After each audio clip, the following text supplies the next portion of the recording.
বিসমিল্লাহির রহমানির রহিম। আসসালামু আলাইকুম। আজ আমি দেখাবো আমাদের এই রোপা আউশ মৌসুমের ধান, খাটোবাবু ধান। আমাদের প্রায় চার চার পাঁচ বিঘা মতন চাষ ছিল আমাদের এদিকে, 33 শতকে বিঘা।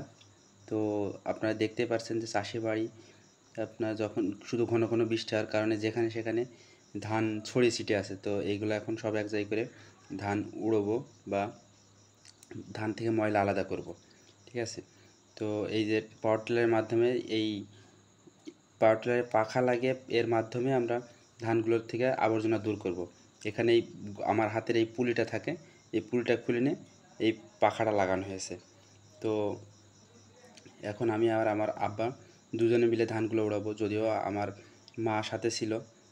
তো আমার আব্বা আর আমার মাই মূলত উড়েছে। শেষ শেষ পর্যায়ে এসে আমি তাদেরকে একটু সাহায্য করছি। তো এখানে মূলত আমাদের ঝিনাইদহ চুয়াডাঙ্গা এলাকায় রোপা আউশ মৌসুমের ধানগুলো খুবই হয়, কারণ এগুলো পানি নির্ভর এলাকা। আমাদের এলাকা যেহেতু উঁচু উঁচু এলাকা, তো এই রোপা আউশ মৌসুমের খাটোবু ধানটা খুবই ফলনশীল ধান। আমাদের এলাকায় বিঘা প্রতি 20 থেকে 25 মণ হারে পর্যন্ত যায়। এবার যদিও একটু বৃষ্টির কারণে ফসলের খুবই ক্ষতি হয়েছে, এমনকি ধানের ভিতর ধান পানিতে ডুবে অনেক ধান নষ্ট হয়ে গেছে, বড় বড় চারা হয়ে গেছিলো। তো তারপরে আল্লাহ শুক্রিয়া, আলহামদুলিল্লাহ, যে আল্লাহ যাই যেটুকু দিছে এটুকু আমার তাকদিরে ছিল, তাই আল্লাহ আমি এটুকু পেয়েছি।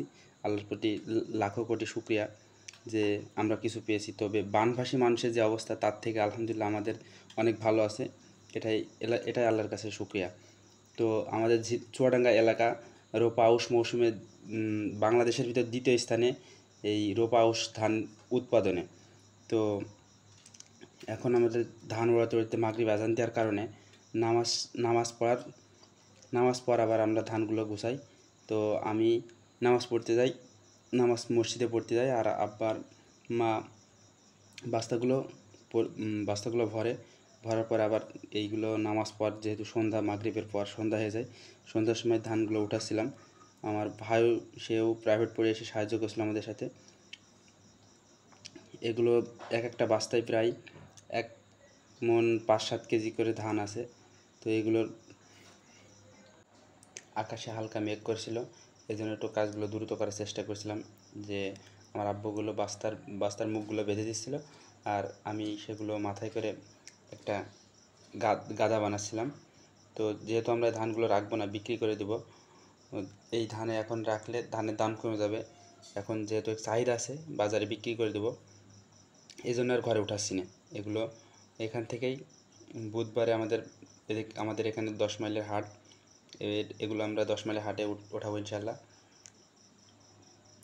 আমাদের এখানে যে ধানগুলো 2 বিঘা 15 কাঠা জমির ধান, প্রায় 90% জমির ধান। এটা আশা করছি এখান থেকে 50 থেকে 55 মণ ধান ইনশাল্লাহ পাবো।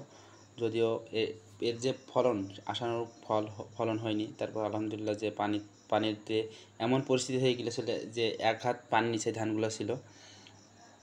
তো সেখান থেকে যে ধানগুলো উঠাতে পারছি, এইটাই আলহামদুলিল্লাহ। আকাশে যেহেতু মেঘ ছিল, খুবই দ্রুত করার চেষ্টা করছিলাম, কারণ যখন তখন বৃষ্টি হতে পারে। কারণ আমাদের এখানে 1 ঘন্টা পর পর বৃষ্টি হচ্ছে, যা খুবই ভোগান্তিকর বৃষ্টি।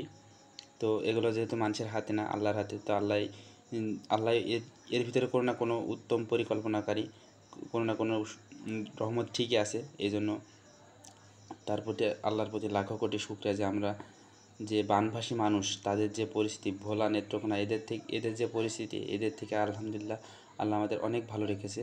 তো মেঘ যেহেতু করেছিল, সেহেতু আমরা কাগজ দিয়ে সুন্দর করে ঢেকে রাখছিলাম, যাতে মাঝরাতে আবার বৃষ্টির কারণে যদি আবার সমস্যা না হয়। তো আমি আর আমার আব্বা কাগজগুলো ভালো করে শার্ট করে গাদাগুলো ঢেকে রাখছিলাম। তো আপনারা আমাদের জন্য দোয়া করবেন, আমরা যেন আপনাদের জন্য সুন্দর সুন্দর ভালো ভালো ভিডিও তৈরি করতে পারি। আসসালামু আলাইকুম।